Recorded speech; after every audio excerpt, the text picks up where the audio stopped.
Good people YouTube, I'm the Watch Idiot, and for those of you in the US, hope you enjoyed an awesome Thanksgiving weekend. And yeah, I mean, I spent most of it making this video, which I'm excited about because it's the second comparison video in a row, which I wasn't expecting, but I just really wanted to do this particular one. So yeah, the other day I was listening to the Gray Native podcast, and James Stacy recommended the movie documentary called The Alpinist. So obviously I had to watch it because I absolutely love movies and documentaries about mountains, and this particular one was especially good. And yeah, I mean, did I wear my Alpinist while I was watching it?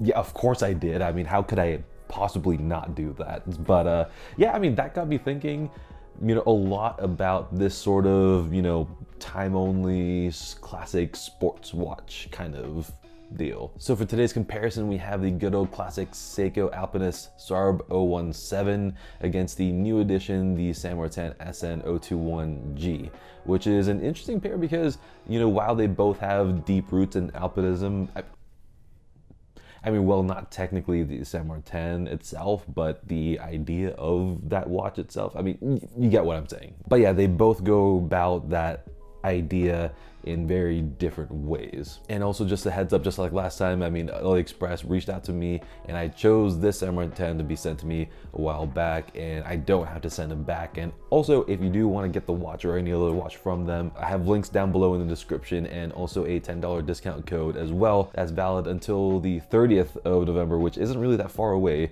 weirdly enough. But yeah, take advantage of that while you have it. And yeah, in the meantime, let's get into it.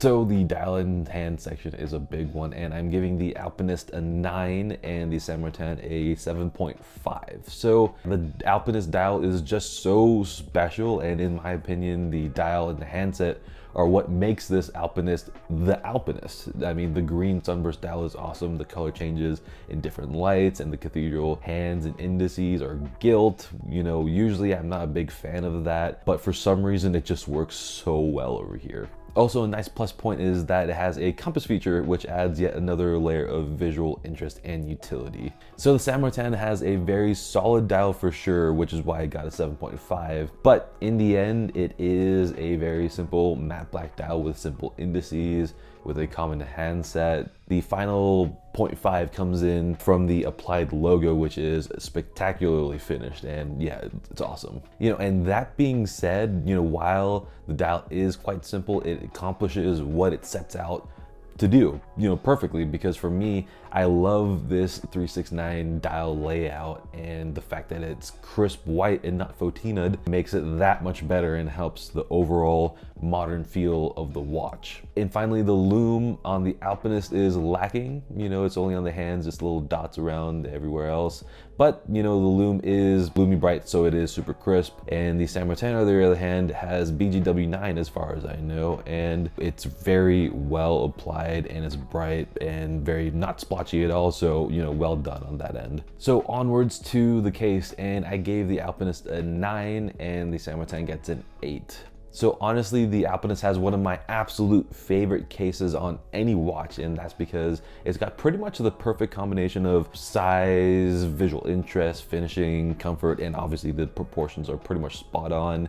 And yeah, there's just something about the way the profile of the case looks that I just love, and the lugs curve down very nicely, which paired alongside the flat brushed case back, you know, makes for one of the most comfortable watches I've ever owned, honestly. Also, the top side of the lugs are brushed amazingly well, and the transition from that to the polished sides is super sharp. So the Saint Martin case got 8 points because the case is finished way beyond how a $290 watch should be finished, especially the polished sides, because there isn't that usual intense distortion that's usually found on cheaper watches. But I mean, it does lose a little ground just because it is quite a simplistic case, which is what it's supposed to be anyway, but you know, it is what it is. So this is where the tide changes, because I'm giving the Alpinist a 6 and the Alpinist is getting a 9. And I am well aware that the Alpinist doesn't come on a bracelet. So the Alpinist gets a 6 just because the original leather strap is just garbage. I mean, it's over padded, it's quite cheap, and it just isn't anywhere near the quality of the watch head, but you can technically buy the bracelet from the SARB017, which is a watch that I've owned in the past, so I'll judge that. Yeah, the quality wasn't anything special, but Seiko cheaps out of making, you know, legit female end links by making the links kind of reversed, which completely ruins the visual flow of the bracelet, which is extremely off-putting to me. So yeah, not a fan. But its saving grace is that since it's such a popular watch, you have loads of aftermarket bracelet choices, you know, from the likes of Uncle Seiko, Strap Code, which is great. Saint Martin, on the other hand, has legit one of the best bracelets that I own at the moment, and the finishing and the fit is amazing. Once again, it doesn't feel at all like a $290 watch, and the end links are rock solid, which makes me very happy, and it's got that perfect 4mm taper just to finish it off. So the best part of the watch is the clasp, because this is pretty much always the part where everyone cuts corners. First of all, it has 4 micro adjust holes, which is always welcome, but it's also got a uniquely designed push button deployment, which is beautifully made and finished as well. And I like push button deployments in general just because it's just so much easier, just open and close like that. And also, if I have short nails, I don't have to like worry about it like popping up and then like flipping. No, I just like it just like this, just like that. Movement was an interesting section, and I gave the Alpinist a 7.5 and the Saint Martin gets a 7. And yeah, the Alpinist has the good old 6R15 and the Saint Martin has the PT5000, which is a Chinese ETA Sellita clone. The basics are pretty much similar, other than the Seiko having a slower beat rate at 21,600 beats per hour versus the PT5000's more traditional 28,800 beats per hour. The big advantage of the 6R15 is that it's a proven movement. I mean, it's reliable, it does the job well, you know, although the accuracy can get a little wild. I mean, mine runs quite fast despite it not being magnetized, which isn't great, but you know, since it's a Seiko, you know, I guess I'm not that bothered by it. The PT5000 would have scored super high because my particular example has been running on average 1.3 seconds fast a day since daylight savings ended about 3 weeks ago, and it's got a smoother sweep as well. But the main issue is that it is a relatively new movement, and you know, I really don't know what the reliability is going to be like, you know, down the line, and that could pose a very big problem. But also, it might not pose a big problem because it might be good, but who knows. But the good thing is that you have a Sellita option available to you for an extra $100, which is still really insanely good value. Yeah, I like this section because it's really important to me, and yeah, the Alpinist gets a 9.5 and the Saint Martin gets a 9.5 as well. So both of these watches are amongst the most comfortable watches I've ever owned, and yeah, overall comfort is seriously one of the most important things to me, because even if a watch is amazing and it's great, if it's uncomfortable on my wrist, I will hate it. So yeah, the cases on both of these watches really hug the wrist, and the case backs feel good on the top of my wrist. And if anything, the Saint Martin ranks a little bit higher because of the awesome bracelet, but it gets canceled out by how insanely good the Alpinist feels with straps. So this is always a tough one, but I'll give the Alpinist an 8 and the Saint Martin will get a 9.5. The Alpinist is tough considering that my specific SARB017 has been discontinued and the value has been going up like crazy, honestly. Although sometimes you can get it $500.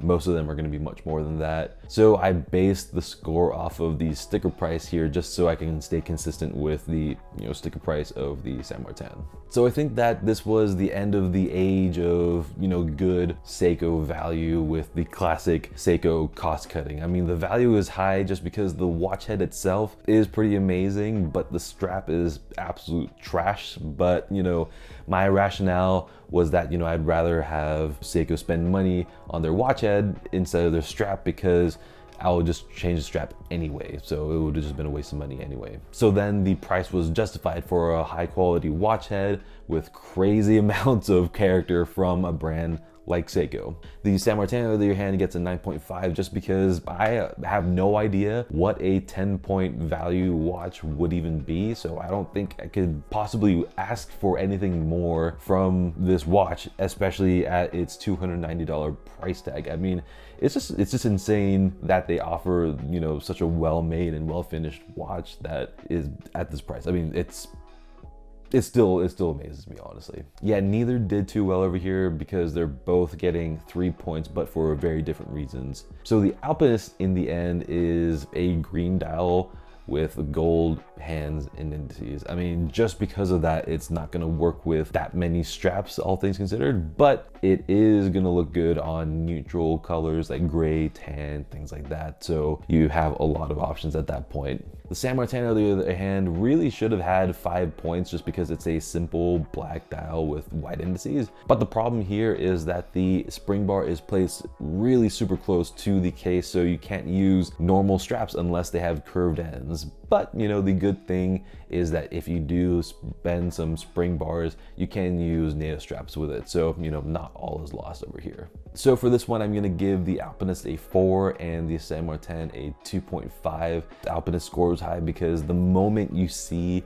that dial, you know it's the Alpinist, and there really isn't much like it out there. And yeah, it's got such a strong character to it. I mean, it's a classic, no doubt about it. San Martin, on the other hand, is a homage, which almost by definition means that it's not inherently unique. But that being said, at its base, the modern case and the 1016 dial isn't being made by Rolex, which I guess makes it a unique offering to someone like me who loves the 1016 dial but wants to experience a modern version of it without Fotina and stuff like that.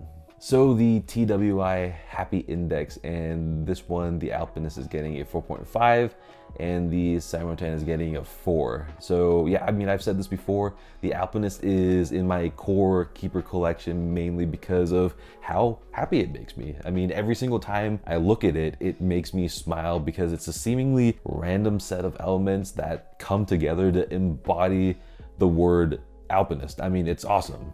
The San Martin scores high here because it's genuinely giving me the opportunity to experience a watch that I will never be able to experience, even if I had the money to get a vintage 1016. I mean, first of all, I don't want to deal with the vintage headache. So when I see this on my wrist, it's almost surreal to see such a modern watch, but with the dial of the iconic and long discontinued 1016. I mean, it's a weird experience, but I love it. And I have the final score. So the Alpinist ended up with 60.5 points and the San Martin ended up with 60 points, which, to be honest, I wasn't expecting at all because I thought it was just going to be completely wiped out by the Alpinist because it, you know, it lost a lot of sections pretty heavily. And looking back at the points, the San Martin clawed back that point total, you know, mainly in the value section and also the bracelet and strap section. So I get that, once again, the Alpinist doesn't come on a bracelet, but the strap is so garbage, you know, when you equip it with a different OEM bracelet, the price has already gone up to more than double the San Martin altogether, which has one of the best, probably the best bracelet under $1,000. And that bracelet is also heavily connected to the value proposition that's being offered by San Martin. So in the end, it does make sense. And yeah, I mean, I'm actually glad that it wasn't wiped out because I really do love it. And you know, that wouldn't have been a fair representation of the watch and how I feel about the watch itself. But obviously, I do like that the Alpinist did win in the end because I really do think that the Alpinist deserves the win because of how unique the watch is and how special it is overall. So yeah, let me know which one you would want to get between the two of these watches. I mean, it would be interesting to hear from, you know, owners of either watch because, you know, these watches really do bring out strong emotions from both ends, good and bad over there. So of course, if you'd like to buy the San Martin, check out the description down below and you'll find a link and discount code for $10 off of any watch over $220. That's valid only until the end of this month, which is only a few days away. So yeah, it's a good time if you're still on the fence. But yeah, until the next video, good day.